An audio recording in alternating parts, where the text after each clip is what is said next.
ചർച്ച അപ്ഡേറ്റ്സിലേക്ക് സ്വാഗതം. എളിയവരും ദരിദ്രരും യേശുവിന്റെ ജനനത്തിന് സാക്ഷ്യം വഹിക്കുന്നുവെന്ന് അനുസ്മരിപ്പിച്ച് ഫ്രാൻസിസ് പാപ്പ. നമ്മുടെ പ്രത്യാശയായ യേശു എന്ന വിഷയത്തെക്കുറിച്ച് വത്തിക്കാനിൽ നടന്ന പൊതുകൂടിക്കാഴ്ച വേളയിലാണ് പാപ്പ ഇപ്രകാരം ഉദ്ബോധിപ്പിച്ചത്. ഏറ്റവും എളിയ സാഹചര്യങ്ങളിലും ജനിക്കാൻ തിരുമനസ്സായ യേശുവിന്റെ എളിമയെ എടുത്തു കാണിച്ചുകൊണ്ട് അവിടുത്തെ ബെത്ലഹേമിലെ ജനനത്തെ പറ്റിയും പാപ്പ പങ്കുവച്ചു. അൽമായർ വ്യക്തിപരമായും സംഘടിതമായും നടത്തിക്കൊണ്ടിരിക്കുന്ന പ്രേക്ഷിത മുന്നേറ്റങ്ങളിൽ സഭ കൂടെയുണ്ടെന്ന് Syro Malabar major archbishop Mar Raphael തട്ടിൽ.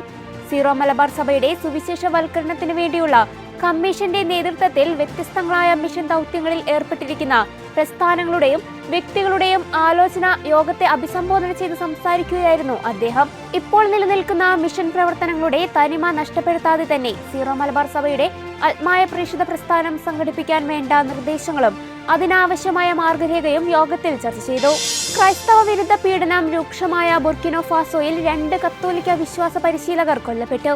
വീട്ടിലേക്ക് യാത്ര ചെയ്യുന്നതിനിടെ മതബോധനാധ്യാപകരെ ആയുധധാരികൾ ക്രൂരമായി കൊലപ്പെടുത്തുകയായിരുന്നു.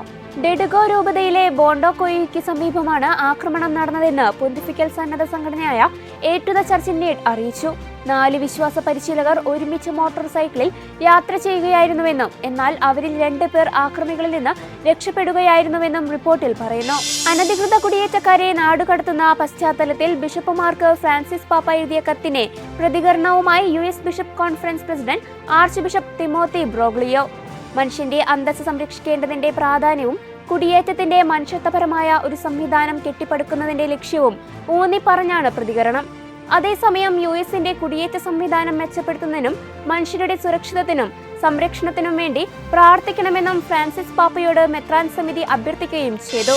26 പുതിയ വൈദികർ കൂടി അഭിഷിക്തരായതോടെ ദക്ഷിണ കൊറിയയിലെ സിയോൾ അതിരൂപതയിലെ ആകെ വൈദികരുടെ എണ്ണം 1000 പിന്നിട്ടു.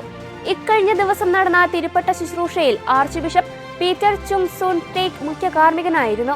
പുതുതായി നിയമിതരായ വൈദികരോട് യാഥാർത്ഥ്യ സ്നേഹത്തോടെയും നിരന്തരമായ സ്നേഹത്തോടെയും തങ്ങളുടെ ശുശ്രൂഷ നിർവഹിക്കാൻ ആർച്ച് ബിഷപ്പ് ആഹ്വാനം ചെയ്യുകയും ചെയ്തു.